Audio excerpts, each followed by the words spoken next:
I gotta be honest. Dreaming up this extraordinary house and bringing that otherworldly design to life in the virtual realm have been some big wins for this project. The problem is, the virtual world is a place where the laws of physics sort of, take a coffee break. So, at this point, we have concerns, but no real idea if this thing will even stand up. And if we can make it stand up, can I even afford to build it? So to help us answer these questions, we brought an amazing structural engineer onto the team. His name is Rudy, and he's going to be with us the whole way to take a critical look at that dream and poke holes in it. And let me tell you, he's found a lot. It's time to start facing the forces of nature like wind and gravity and earthquakes to make sure Casa Luna can hold its ground.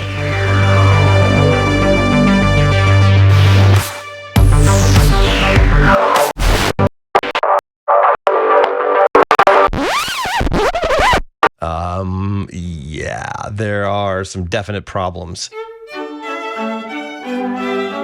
I've been wondering aloud with you guys since we started this series, including in the intro to this episode, whether I can even afford to build this design, and I've said that a bunch of times. And as you can see, I've even had new episodes almost completely edited that would have explained all the things we were trying to accomplish.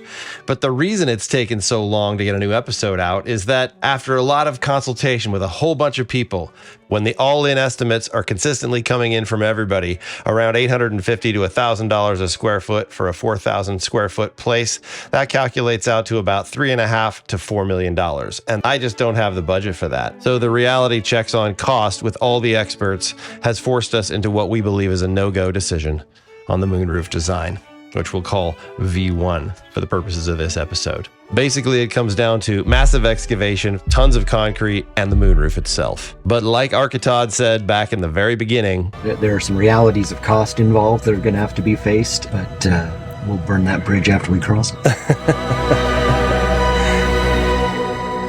But if you're curious what the biggest expenses are, I can do another supplemental episode where I run you through the costs and why we're thinking about this at all. If that's of interest to you guys, just let me know in the comments below. So let's start this episode again and catch you guys up on exactly where things are now, because despite all the soul searching, other aspects of this build have been coming along, and there are a lot of updates about other stuff since the last episode. So enough talking already. Let's get to it.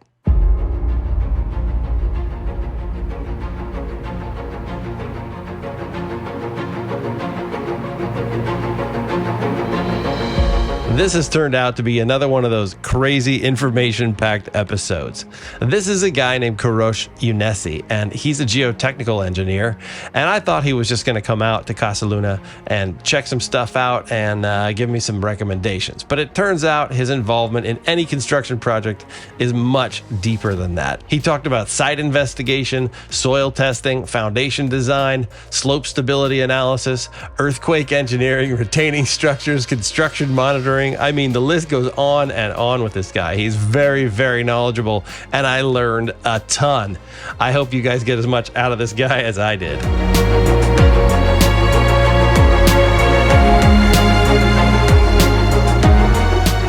Do you know what the slope is?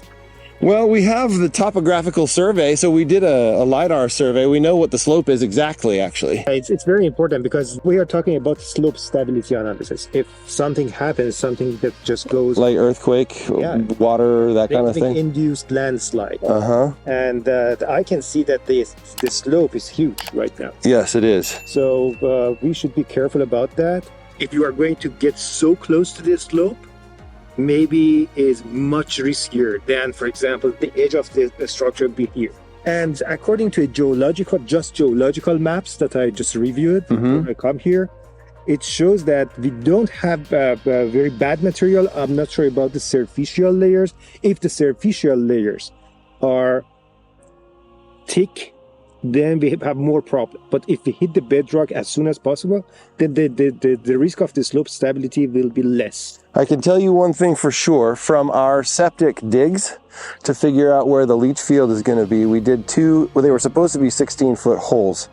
They were right over here. You can see where they did the digs. So the first one is this scratchy bit right here. Yeah. The second one was the other trench there. So they there they hit big rocks that they couldn't get through at about 12 feet. And over there they hit rock at 15. Couldn't get much past it.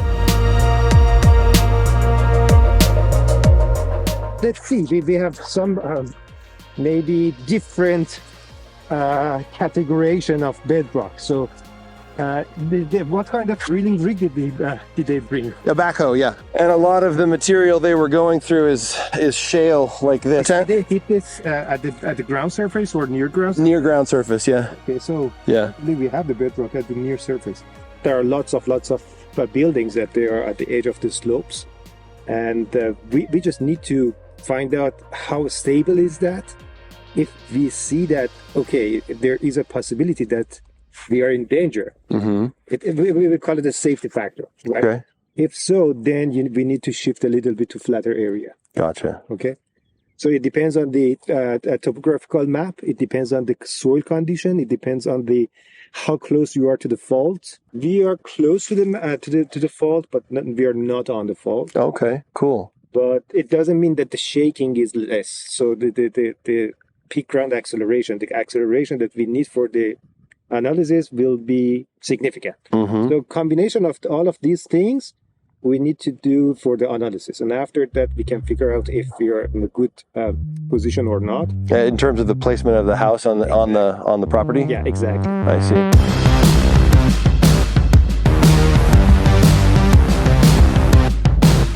How many cores would you normally do on a property like this? I think that your driveway will start over there. The driveway will start over by your car and it'll wind around here. There's going to be 3 ADUs right here.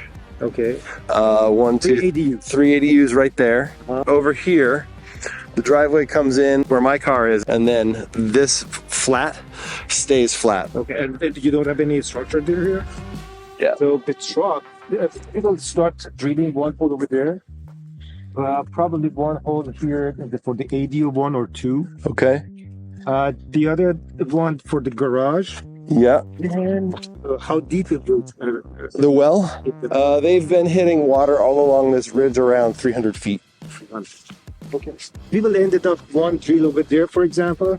Yeah. We will just do it on the width of the structure. So okay. we have one hole here, for example, one hole over there, or combination of that. So we don't need super centimeter or inches by inches location of the borings. Okay? So it's a combination of them. We'll get something more useful information comparing all of the logs. Okay. And how deep do you normally go on a core drill? So for your case, actually, we try to go as deep as possible, but the piers should be between, I don't know, maybe 16, 20, 25. It depends on the soil. On the soil or the bedrock? Yeah. Do you think this property will need piers? Definitely. If you are steeper than 5 to 1 horizontal to vertical, then it's better to put it on the piers. Okay. Yeah, the proximity of most of these structures that are close proximate to the slopes, they should be on piers. If you have the spread footing is just works as the embedment is 24 inches or something. So if earthquake happens, this is the only resistance material that can get it, right? I see. How far back from the edge do you think we would have to pull the house in order to eliminate the need for piers? That's a tough question. We call it, for example, 15 feet horizontal cover. During the earthquake, just happened in Turkey, right? A couple of days ago. So we had different expectation, but as a matter of codes. Then something hit, and we didn't expect that. Okay, so I mean, in general, would you say your recommendation is to pull the house backward toward the road? Yeah. You think so? It's safer. The flatter area is more suitable for the house, but I'm not a structural designer. I'm the soil guy. So from a sliding perspective, it's better to be on the flat. Exactly. But maybe the structural designer said, no, I can design the house in a way to resist against the lateral movement. That's another thing. The soil engineer will determine what kind of foundation system would be suitable for. I see. And he's not designing the foundation system. He's designing the roof support system. Superstructure. Yeah, the superstructure. Exactly. But I know your limitations. It's the best to have the best view or ignore piers, but I don't think in this condition we can ignore piers. It's all about how close you are to the. It's literally about proximity to the edge. Yeah, I see. Very interesting.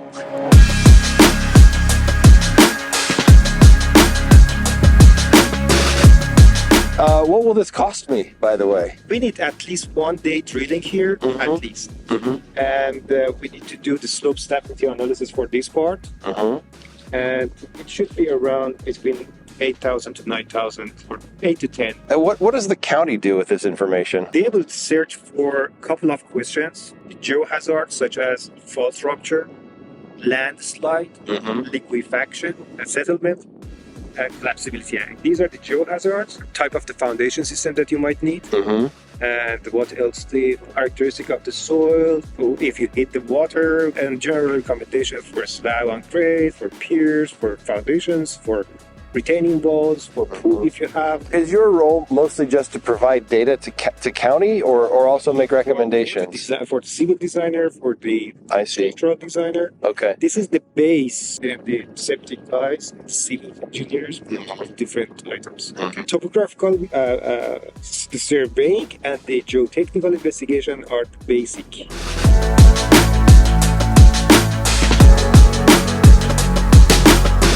When do you think this is possible to do? When do you want to do it? Just 1 or 2 days. If we have the sunshine, then we can do it. Okay. And are you like 100 feet, 50 feet, No. 300 feet? What are you? No, 20 feet. Oh, 20 feet-ish. 30 feet max. Okay. And you're looking for weak layers in the soil. Superficial layer is very important for us. Then the depth that we encounter the bedrock is very important for us. We will get some samples for laboratory works to find out the strength of the material, different layers that we have, and then run the lab tests. Okay. On the other side, I don't want to just scare you. Don't get so close to the slope. It doesn't mean that. But if you get close to the slope, you should pay the cost of this stabilization. I see. What I mean? Yeah. If not, We'll see what options we have. I mean, do you assume this is a very old, stable mountainside? It's been worn down pretty good. It is. According to the geological reports, if I see it correctly, we should examine the soil. They categorize it in 5 categories, and it's not a weak one. You're right. But we want to be careful. Formation of the bedrock. If we have some superficial layer deposits above it, these deposits play the main role for the stability of your structure. Right. Okay. Right. If you don't have it, only it's the bedrock, then we can have a better material. Okay. Cool. So, what are the next steps then? You think? I will provide the proposal for you. Okay. And if you agree, we can move forward. And as we finished up the visit with reference photos from the site, Karosh had a request about how I use the video clips of him in this episode. But just please put the good ones. My job is to make you look awesome and brilliant.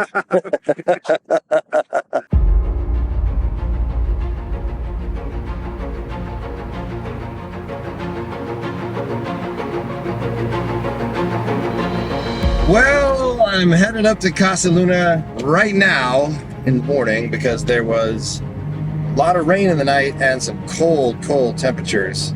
That's a predictor of low altitude snow. Low altitude being, I don't know, Casa Luna is at about 2,100 feet. And so I'm hoping that we can maybe get some snow just dusting the tops of this ridge up there where the clouds touch. I'm excited to see what it might look like dusted with frost or snow or something. So we'll see what happens. A few moments later. I don't think there's going to be any snow up here. No snow here. Oh, horses. Do I know you? Have we met? Well, it's cold up here. Stunning. I'm walking down to where the chairs are. And one of my tables is blown away. The ongoing saga of the chairs, right? No snow here. And not even any frost, really. It was very disappointing not to see some snow. I had high hopes. But just doing this walk around, suddenly I noticed it's... Wait. One of my chairs disappeared, I noticed over there, and I'm like, well, what the heck happened to my chair? I guess this is what's happened to my chair. It's sort of everywhere. More pieces down that way. Well, it's finally happened. They killed my f***ing chair. just a trail of parts all the way down the hill. We'll pick up the pieces of our sad little chair. Chunks everywhere. The thing has been shattered. This is a pretty steep section here. I'm doing this in flip-flops and shorts. And the further I go, the more little tiny shattered blue pieces of this thing I find littered around the hill. Here is the last little piece. That's so funny. Now, we get to go back up. That's a good hike up some steep hill right there. These are the pieces that I found, along with the big one.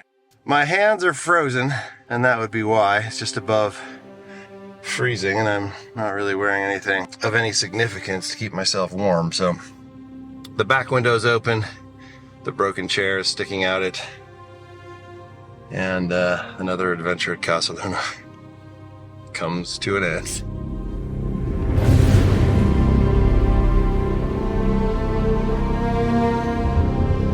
I know it's been a while, but I do hope that you like and subscribe to these videos. I hope you share this with your friends, because we're really, man, this has been a lot more than I expected.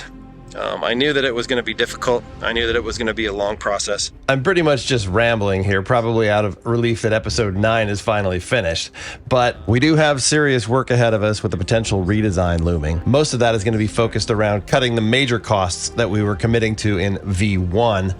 Things like those vast expanses of concrete, the big roof, and all of that excavation. Listen, I don't like having to start over, but like any project of this size, we're going to have setbacks. But on the other hand, we have some new opportunities to meet some new challenges, and the creativity is already starting to flow, and I'm pretty excited to see what we can come up with. I want to keep sharing this with you. I'm very excited to be on this journey. And man, it is still stunning up here. We just got caught in a rainstorm, but it's not very big. It's just a little strip of cloud. Everything else is clear out here. This place has a personality of its own. Every time I come up here, it's something different. We're gonna get this job done, come hell or high water. There's some lightning over there, as if to say yes. So that's it for this episode. We're in an interesting place. This is building the moon house, and I'll catch you later.